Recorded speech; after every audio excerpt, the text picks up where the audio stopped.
রাজশাহীতে এক বিএনপির কর্মীর বিরুদ্ধে মাদ্রাসার মালিকানাধীন একটি বাড়ি দখলে নেওয়ার চেষ্টার অভিযোগ উঠেছে।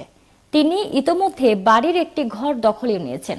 নগরীর লক্ষ্মীপুর এলাকার জামিয়া সিদ্দিকিয়া মাদ্রাসা কর্তৃপক্ষ সংবাদ সম্মেলন করে এই অভিযোগ তুলেছে।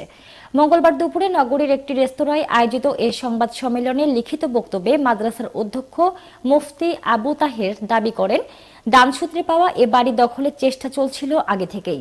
আওয়ামী সরকারের পতনের পর গত 22 আগস্ট ওই বিএনপি কর্মী বাড়ির একটি ঘর দখল করেছেন। সংবাদ সম্মেলনে বলা হয়, 1997 সালে কুলসুম খাতুন নামে এক নারী 79 নম্বর সপুরা মৌজার জমি মুহতামিম জামিয়া সিদ্দিকিয়া মাদ্রাসাকে দান করেন। এর দলিল নম্বর 3042।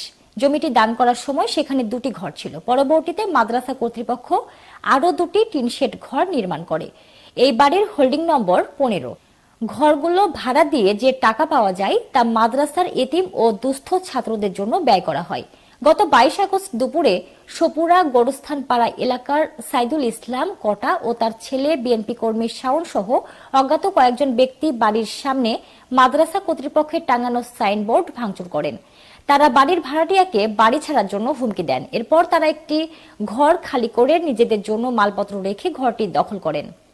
এ ঘটনায় বোয়ালিয়া থানা ও জেলা প্রশাসক বরাবর পৃথক লিখিত অভিযোগ করা হয়েছে, কিন্তু মাদ্রাসার বাড়ি দখলমুক্ত করতে এখন পর্যন্ত কার্যকর কোনো পদক্ষেপ গ্রহণ করা হয়নি বলে সংবাদ সম্মেলনে তিনি জানান।